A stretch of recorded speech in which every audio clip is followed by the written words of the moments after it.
Yo, still bills, what's the deal, man? Yo, out here making these little bit of store runs out and about.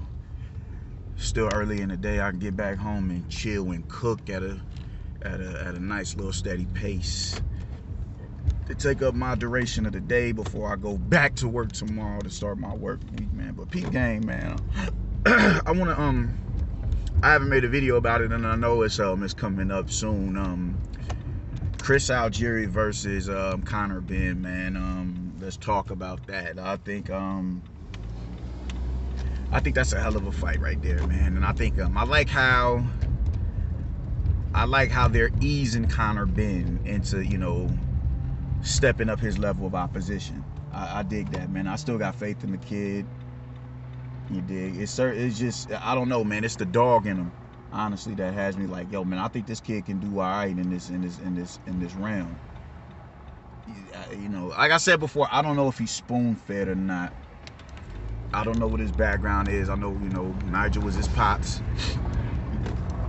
So when you come from certain stock or whatever the case may be, a lot of people just feel, man, you sweet. You know what I'm saying? Like, you was born with a silver spoon in your mouth. You ain't have to go through the roller coaster of like your pops did. You ain't have to go through that, man. So, you may not be, I don't classify you as no tough guy. You may not be no bitch, but I don't think you cut from this cloth now. I don't think you built to do this. So I think he may have that chip on his shoulder, and he kind of wears that on his sleeve. Even in the ring, he's real, like, he's menacing, man. He's like, yo, like, you wouldn't, he's a dude that you definitely wouldn't necessarily want to test in the street. I mean, like I said, I don't know the background of him as far, like, I don't know if he's from the rags or riches, you dig? I don't know. I mean, all I know, his pops was a professional fighter. That comes with a lot of trials and tribulations as well.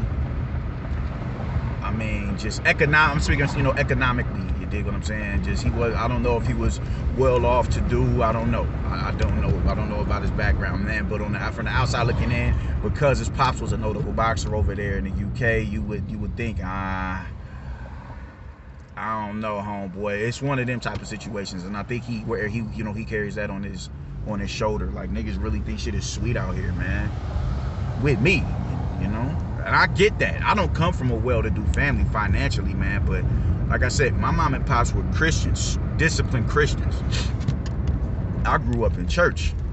That wasn't never in my heart, though, and because of that, a lot of motherfuckers, they grew up thinking that calling me a church boy, and that shit would piss me the fuck off. Like, I be wanting to slap niggas when they would say that, like, man, yo, man, watch your mouth, bro. Don't do that. So I feel him, I feel him. I honestly feel him. So, but nonetheless, he is, with no deep amateur pedigree, so he has a bit of a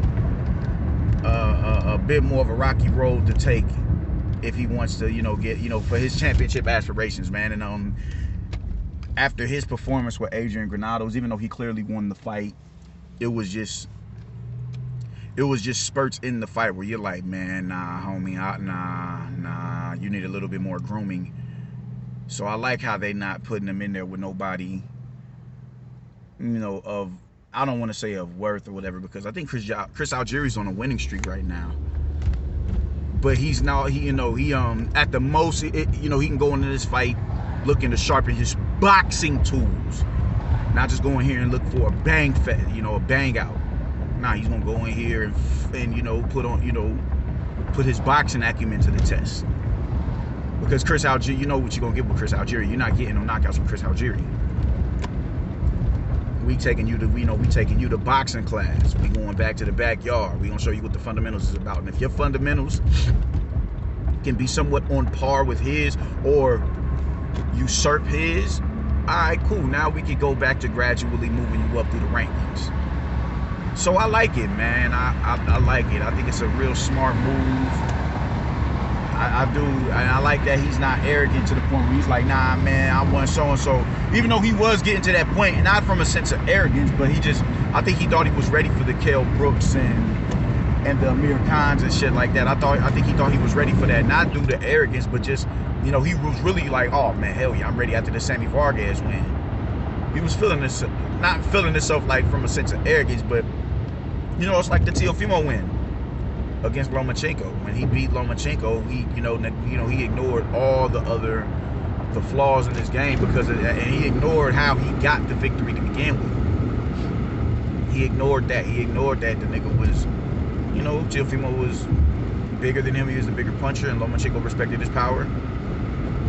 And he didn't want to engage him like that, man. He was like, man, let me deplete this dude's energy a bit, and then I'll go on the attack.